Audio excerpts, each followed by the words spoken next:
Assalamualaikum warahmatullahi wabarakatuh. Sahabat, teman Abah Safwan dimanapun berada, hari ini Abah Safwan ada di Yayasan Cahaya Hati ya. Yayasan Cahaya Hati. Kenapa nyampe ke Yayasan Cahaya Hati? Karena ada sesuatu di Yayasan Cahaya Hati ini, tepatnya di daerah Serdang Bedage. Ya. Kampungnya apa namanya, Ted? Desa Pekan Sialangbua, Pak. Desa Pekan Sialangbua. Ya, kita mungkin sebagian ada orang yang tahu, orang yang paham dengan Desa Sialangbua, Serdang Bedage. Tetapi ada sesuatu yang luar biasa di sini. Ada seorang Wonder Woman, ya, wanita yang luar biasa yang kadang-kadang tidak terpikirkan oleh kita, tapi beliau sudah mikir. Yayasan Cahaya Hati ini adalah sebuah yayasan yang menampung ODGJ, kemudian rehabilitasi tentang narkoba. Jadi beliau ini adalah Ibu Teti ya, yang mengawaki Yayasan Cahaya Hati. Beliau bekerja di bidang sosial, bahkan harta bendanya, uangnya habis untuk kegiatan ODGJ. Yang namanya di Sergei, kalau ketemu dengan orang yang gangguan jiwa di jalan, itu diambil ya, dibawa ya pulang, dirawatnya, dan alhamdulillah sudah banyak yang sembuh. Yang luar biasanya, beliau begitu dengar bencana langsung berangkat ke Tanah Rencong Aceh. Kenapa? Beliau temannya banyak, semuanya pada telepon, kemudian menitipkan barang-barang untuk dibawa ke Aceh, tempatnya di Aceh Tamiang. Kita ingin berbagi pengalaman oleh beliau, apa saja yang dibutuhkan, yang diperlukan oleh bantuan bencana di Aceh Tamiang. Oke, Teti, assalamualaikum warahmatullahi wabarakatuh. Ted, saya ngikutin video Teti ya, yang begitu luar biasa. Ini Wonder Woman dari Sirge ini. Kira-kira kapan pertama kali memasuki wilayah bencana yang di Aceh? Oke, kalau dalam bentuk material, Ya, tadi sudah berangkat begitu 3 hari bencana alam. 3 hari bencana alam langsung berangkat. Tapi dalam bentuk titipan. Dalam bentuk titipan. Iya. Bisa nggak berbagi pengalaman waktu berangkat yang pertama? Waktu berangkat yang pertama dalam bentuk titipan, titip bersama kawan-kawan yang ada di beberapa daerah.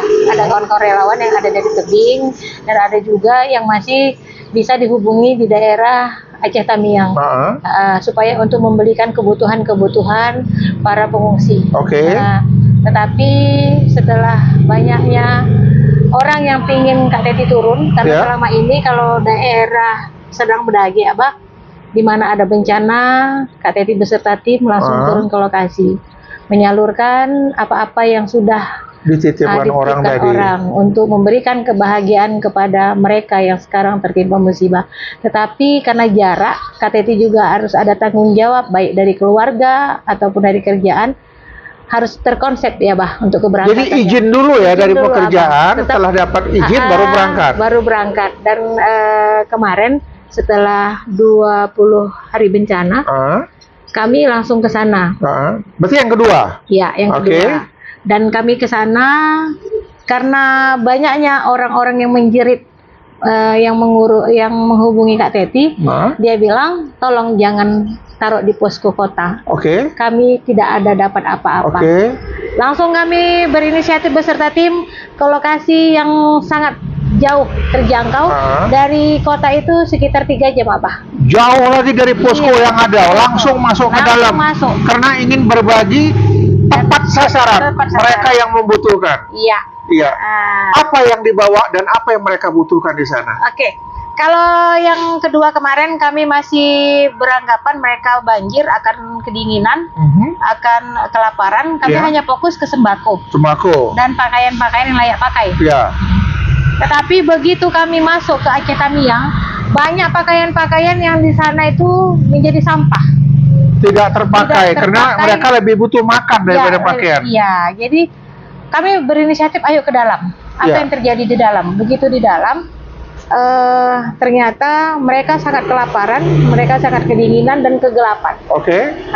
Jadi untuk kepada kawan-kawan yang pengen ke sana, janganlah bawa pakaian layak pakai saja.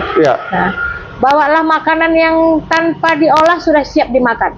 Jadi makanan siap saji. Siap saji, Abang. Yang siap untuk dimakan, Siap dan dimakan. bisa disimpan untuk bertahan. Bertahan lama. Contohnya apa? Contohnya roti kering, Abang. Roti kering, biskuit ya. Biskuit, susu dalam bentuk kemasan, Abang.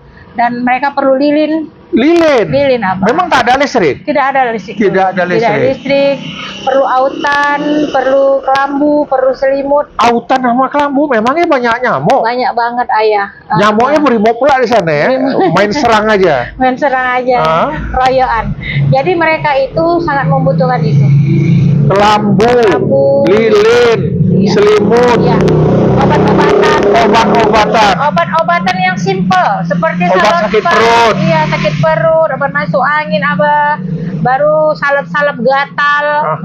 Dan kalau boleh pakaian dalam. Pakaian dalam untuk siapa ini? Untuk anak-anak, untuk wanita, untuk pria? Pria dan wanita. Pria dan wanita, pakaian apalagi dalam. di sana banyak yang menyumbang baju itu kan baju ibu-ibu.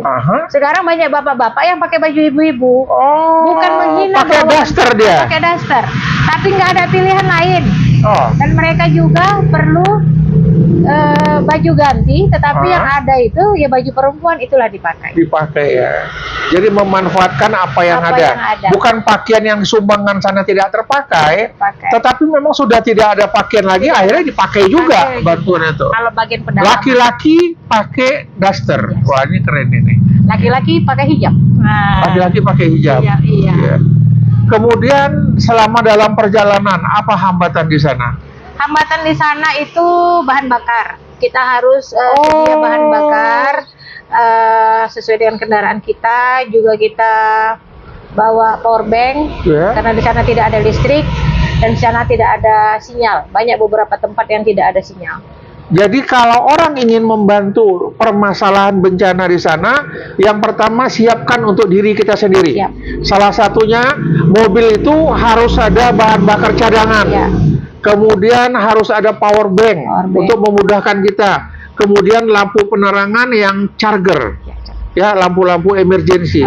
Karena pada saat nanti kita stay di satu tempat, itu sudah pasti gelap gulita.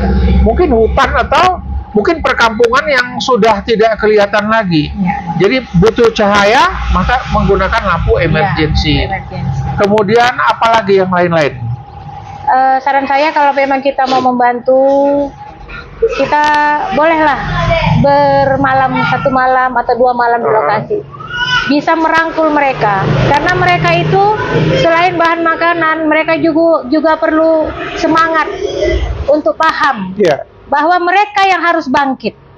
Bukan tamu yang membangkitkan mereka, tetapi mereka harus bangkit untuk negeri mereka.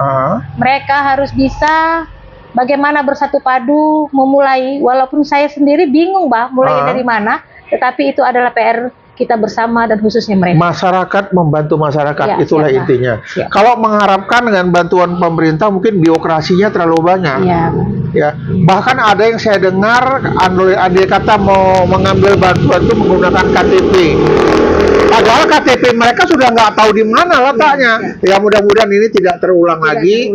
Berpikirlah jernih dan positif. Mereka butuh makan, berikan makanan, jangan tanya KTP lagi. Jangan tanya identitas lagi. Kemudian sudah berangkat yang pertama, berangkat yang kedua, berangkat yang ketiga kapan?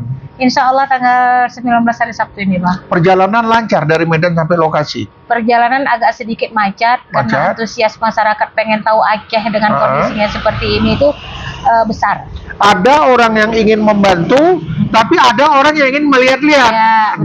Jadi itulah yang menghambat dalam hal menyalurkan bantuan. Kemudian ada yang mengatakan kepada saya, Ted, bahwasanya kalau ke sana tuh bawa masker. Benar. Untuk apa masker di sana? Karena abu yang membawa lumpur itu, sekarang kondisinya sudah mulai mengering.